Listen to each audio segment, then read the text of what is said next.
Hey guys, and welcome back to another review of the upcoming B&M exclusive Doctor Who figures. Today I'm taking a look at the 5th Doctor and TARDIS from the Caves of Androzani, and I think it goes without saying that this has been one of the most sought after releases for years, and not just the lovely new TARDIS, but the 5th Doctor variant too. Once again, a huge thank you to the character for sending these figures over to review, and let's take a closer look. Just like the previous TARDIS set, this features the new style guide of collector's packaging with the inclusion of the embossed gold foil limited edition sticker. And the back of the box gives us a look at the figures inside, as well as a synopsis about the Caves of Androzani. Much like the previous set, we're treated to a fantastic insert backdrop, this time of Androzani Minor, which is a lovely touch and a welcome return to these sets. So let's start by taking a look at the TARDIS. It's the 80s TARDIS in dark blue that we've been waiting for since pictures of the prototype turned up many years ago. Now, this is not that TARDIS. That one had the electronics and a different deco. If anything, this is better, and I'll talk you through why. Well, firstly, the darker colour is a welcome addition to the line after the vibrant blue of the original 7th Doctor version, and the dirty wash has been applied all over to match the tatty appearance from the series. As well as this, a lighter wash has been added to the base to match the surface of Androzani Minor, which again is a nice touch. And much like the Shada TARDIS, you'll notice that the TARDIS has a new base, so yes, more new tooling. Gone is the massive chunky base, replaced by a more accurate slender one. Sadly, we have lost the beveled edge, but this base will work wonders with the likes of any 60s and 70s TARDISes in the future. The door opening mechanism is still retained, but everything is just more compact.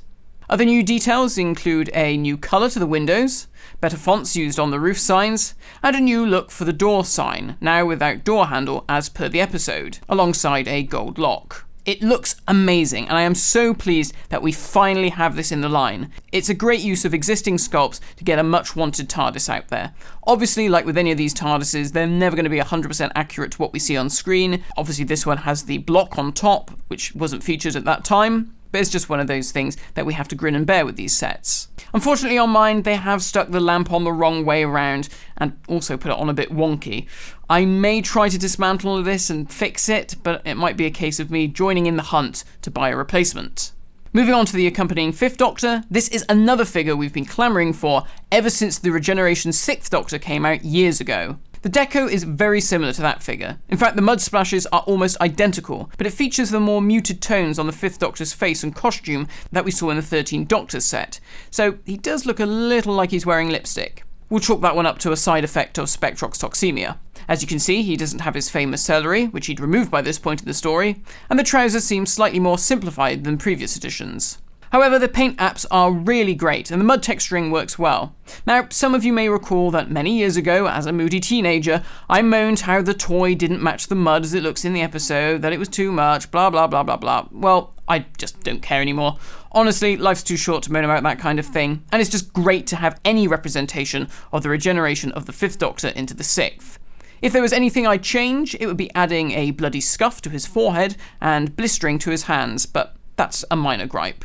And then with regards to articulation, he has it at the neck, shoulders, biceps, elbows, wrists, waist, hips, thighs, and knees. I have to say that not only is this one of the best sets this year, but one of the best B&M sets we've ever had. We've been given 2 most wanted toys in one set, and it's great value for money.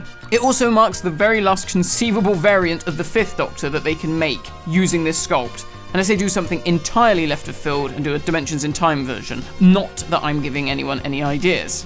So thank you for watching, guys, and keep checking back for more B&M Doctor Who reviews.